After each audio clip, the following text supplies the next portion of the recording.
Solve করব model activity task গণিতটা। দেখো প্রথম প্রশ্ন, তোমরা কোশ্চেনটা আমি দিয়ে দেবো, দেখে নেবে। তো সেখান থেকে আমি প্রশ্নগুলো টুকে নিয়েছি। প্রথম প্রশ্ন হচ্ছে a square plus b x plus c equal to 0 সমীকরণের বীজদ্বয় সমান হওয়ার শর্ত, অর্থাৎ এই সমীকরণে কখন বীজদ্বয় সমান হবে। কখন বীজদ্বয় সমান হবে? যখন C equal to B square by 4a হবে তখনই এর বীজদ্বয় সমান হবে।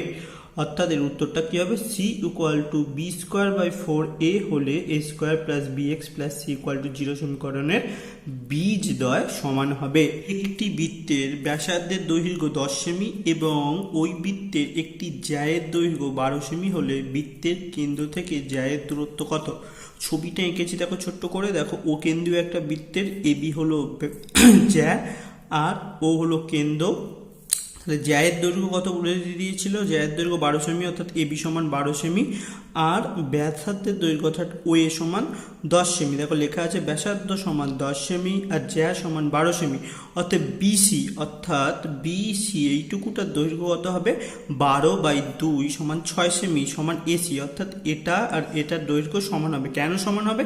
যেহেতু ওসিটা এবি এর উপর লম্ব, তাই এই দৈর্ঘ্যটা সমান হবে। এবার দেখো এই ত্রিভুজটা ও এ সি, এই ত্রিভুজটার ও এ স্কোয়ার অর্থাৎ ও ত্রিভুজ স্কোয়ার সমান লম্ব স্কোয়ার প্লাস ভূমি স্কোয়ার। লম্ব মানে কি? ও এ, ও সি মানে লম্ব অর্থাৎ ওসি স্কোয়ার প্লাস ভূমি হচ্ছে এসি অর্থাৎ এসি স্কোয়ার। তাহলে ও এ স্কোয়ার সমান OC square plus AC square. এবার ও এ সমান 10 সেমি এখানে ছিল, ও এ সমান 10 সেমি বসিয়েছি, আর এসি সমান 6 সেমি, এসি সমান 6 সেমি বসিয়েছি। এইভাবে ওসি এর মান কত বেরিয়েছে? ওসি এর মান বেরিয়েছে তখন √64 সমান 8, অর্থাৎ বৃত্তের কেন্দ্র থেকে জ্যায়ের দূরত্ব বেরোবে 8 সেমি। অঙ্কটা একটু ভালো করে দেখে নাও কিভাবে করেছি। তিনের প্রশ্নটা কি আছে? দুটি ঘনকের আয়তন অনুপাত 1:8 হলে ঘনক দুটি সমগ্রতলের ক্ষেত্রফলের অনুপাত কত? তাহলে প্রথম ঘনকের বাহু সমান 1 বেরিয়েছে, দ্বিতীয় ঘনকের বাহু সমান 2 বেরিয়েছে। যেহেতু ঘনকের আয়তন a কিউব, তাই বাহুর দৈর্ঘ্য এইভাবে বার করতে হয়।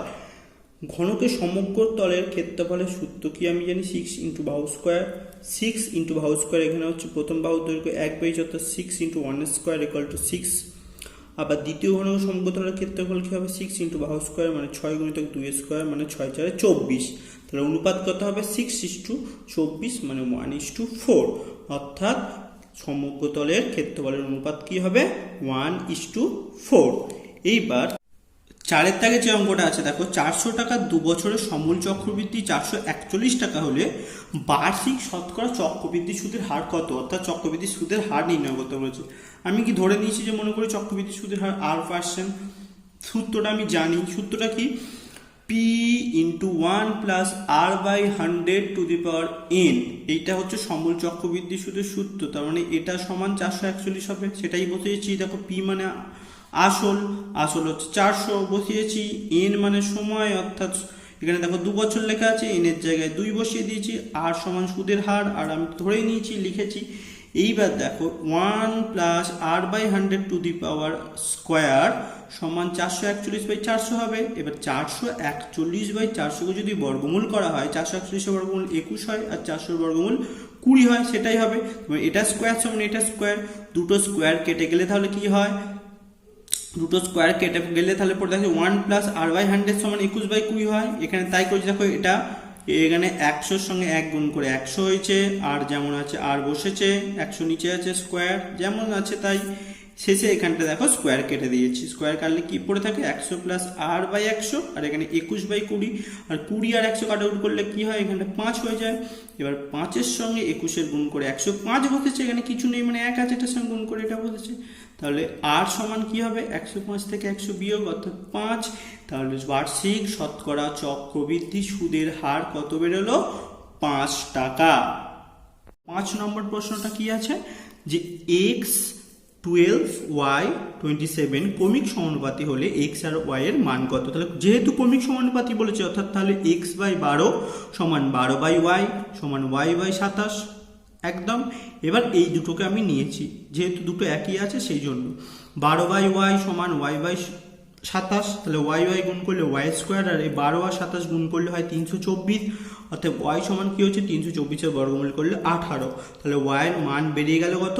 18। এবার এক্স এর মানটা বার করবো। তাহলে প্রথমেরটা কি ছিল, এক্স বাই 12 তাহলে x by 12 equal to 12/y। তাহলে এটা গুণ করলে এক্স ওয়াই হয়, আর 12 গুণ করলে 144 হয়। তাহলে এক্স সমান তাহলে কি হবে, ওয়াই এর মান তো আমরা জানি, ওয়াই এর মান 18 বেরিয়ে গেছে, নিচে 18, এই 144 কে 18 দিয়ে ভাগ করতে দিলেই হয়ে যাবে, 144 কে 18 দিয়ে ভাগ করলে হয় 8, অর্থাৎ ওয়াই এর মান বেড়ে গেল 18 আর এক্স এর মান বেড়ে গেল 8। পরের প্রশ্নটা কি আছে, ও কেন্দ্রীয় বৃত্তের এ বি একটি ব্যাস, সি বৃত্তে অবস্থিত একটি বিন্দু, ও বি সি সমান 60 ডিগ্রি হলে ও সি এ সমান কত। আঁকাটা একটু খুব ভালো করে লক্ষ্য করো, দেখো বলেছি এ বি একটা ব্যাস, আমি এ বি একটা ব্যাস করেছি, আর সি বৃত্তের উপরে অবস্থিত একটা বিন্দু নিয়েছি, ও বি সি অর্থাৎ এটা সমান বেরোচ্ছে, এটা বলেছে 60 ডিগ্রি বলে দিয়েছে, আমাকে বার করতে হবে এই কোণের মানটা। এইবার খুব ভালো করে লক্ষ্য করো, এখানে একটা ত্রিভুজ উৎপন্ন হচ্ছে বি ও সি, এই দুটো ত্রিভুজের দেখো ভালো করে ও সি মানে এটা সমান ও বি, কারণ এটা একই বৃত্তের ব্যাসার্ধ, এইটা আর এটা সমান, যখন এই দুটো বাহু সমান হয়ে যাচ্ছে তাহলে একটা ত্রিভুজের এই দুটো কোণও সমান হবে, অর্থাৎ এই কোণটা যদি 60 ডিগ্রি হয় তাহলে এই কোণটাও 60 ডিগ্রি হবে, অর্থাৎ ও সি এ এটা সমান ও বি সি সমান 60 ডিগ্রি হলো। এবার এই গোটাটা হয়ে গেল, এইটুকুনটি কোণটা হয়ে গেল 60 ডিগ্রি। এবার এই গোটা কোণটা কত মান, 90 ডিগ্রি। কেন 90 ডিগ্রি, যেহেতু অর্ধবৃত্তস্থ কোণ সমকোণ, অর্থাৎ বি সি এ এই গোটা কোণটার মান 90 ডিগ্রি। তাহলে আমি এই কোণটার মান কিভাবে পাবো, এই 90 ডিগ্রি থেকে 60 ডিগ্রি বিয়োগ করে দিলেই পেয়ে যাবো, অর্থাৎ ও সি এ সমান 90 ডিগ্রি বিয়োগ 60 ডিগ্রি সমান 30 ডিগ্রি, অর্থাৎ এই কোণটার মান বেড়ে গেল কত, 30 ডিগ্রি। পরের প্রশ্নটা কি আছে, একটি ঘনকে প্রত্যেকটি ধারের দৈর্ঘ্য 50% বৃদ্ধি পেলে ঘনকের সমগ্র তলের ক্ষেত্রফল শতকরা কত বৃদ্ধি পাবে। অর্থাৎ আমি ধরে নিয়েছি কি একটা ধারের দৈর্ঘ্য এ, তাহলে সমগ্র তলের ক্ষেত্রফল কত হবে 6a², সূত্রটাই সেটা। এইবার 50% যদি বৃদ্ধি পায় তাহলে প্রত্যেক ধারের দৈর্ঘ্য 50% বৃদ্ধি পেলে দৈর্ঘ্যটা কত হবে, a প্লাস a ইন্টু 50/100 করলে হবে কত 3a/2। একটা বাহুর দৈর্ঘ্য হয়ে গেল 3a/2। তাহলে এবার সমগ্র তলের ক্ষেত্রফল কত হবে 6 ইন্টু 3a/2², 6 ইন্টু 3a/2² করলে কি হয় 9a²/4 হয়, করলে 27a²/2। এটা হচ্ছে এখন সমগ্র তলের ক্ষেত্রফল বেরোলো। তাহলে বৃদ্ধি পেলো কত, আগে ছিল 6a², এখন হচ্ছে 27a²/2। তাহলে বিয়োগ করলে হবে কত 15a²/2, এটা বৃদ্ধি পেল। অতএব শতকরা কত বৃদ্ধি পেল, ওকে শতকরা হিসাব করলে কত হলো 125 বৃদ্ধি পেল, 125, অর্থাৎ ক্ষেত্রফল 125, শতকরা 125 একক বৃদ্ধি পাবে। এবার শেষের অঙ্কটা কি হয়েছে, এটা সমাধান করতে বলেছে, খুবই সহজ সমাধান টুকে নিয়েছি। দেখো সমাধান কিভাবে করেছি, এটাকে তুমি এ ধরেও অঙ্কটা করতে পারতে, কিন্তু আমি প্রথমে এটে ধরিনি, এমনি ডাইরেক্ট করেছি। দেখো এই দুটো লসাগু, এর নিচে কিছু নেই মানে 1 আছে, তার মানে এই দুটো লসাগু এটা হয়েছে, এটার সঙ্গে এটা গুণ করলে স্কোয়ার হয়, প্লাস 3টা যেমন ছিল 3 বসেছে, 4টা যেমন ছিল 4 বসেছে। এইবার দেখো এটা ভাঙলে কত হয় 4x² প্লাস 4x প্লাস 1, যেমন 3টা ছিল 3 বসে গেছে, আর এটার সঙ্গে এটা গুণ 4 ইন্টু 2x প্লাস 1, তাহলে 4x² প্লাস 4x প্লাস 3 আর 1 গুণ যোগ করলে 4, আর এখানে 4 দুগুণে 8x, আর এখানে 4 কে 1 গুণ 4, 4 4 একই সংখ্যা একই চিহ্ন, তাই কেটে গেল। এবার 4x² প্লাস 4x, 8xটা সমানে এদিকে আনলাম, চিহ্ন বদলে হয়ে গেল -8x, এখানে কিছু নেই মানে 0 বসলো, অর্থাৎ এই দুটো এবার বিয়োগ করলে হয় -4x বসে গেছে। এই দুটোর মধ্যে মিল হচ্ছে 4x, তাই 4x কমন নিয়ে নিয়েছি, 4x কমন নিলে পড়ে থাকে শুধু x, আর এখানে পড়ে থাকে 1, এটা করে 0। তাহলে ভাববে কি হয়, একবার হচ্ছে 4x = 0, অর্থাৎ 4x = যদি 0 হয় তাহলে x সমানও 0 বসে যাবে, আর x - 1 = 0, তাহলে x সমান 1, অর্থাৎ নির্ণয় সমাধান তাহলে কত বেরোলো x সমান 0 আর 1। এই ছিল তোমাদের মডেল অ্যাক্টিভিটি টাস্ক গণিতের সমাধান। আমি পিডিএফ ফাইল ডেসক্রিপশন বক্সে দিয়ে দেব, অঙ্কগুলো খুব ভালো করে দেখে নিও, আশা করি খুব সুন্দরভাবে বুঝতে পারবে। অঙ্কগুলো তোমরা যদি একটু মনোযোগ সহকারে দেখো অবশ্যই বুঝতে পারবে। এর আগের দিন আমি ইতিহাসের মডেল অ্যাক্টিভিটি টাস্ক দিয়েছিলাম, সেটাও ভিডিওতে গিয়ে দেখে নিও। এতক্ষণ ভিডিওটি দেখার জন্য ধন্যবাদ।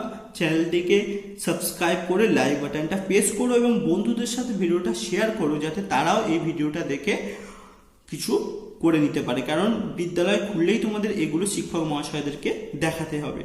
ধন্যবাদ।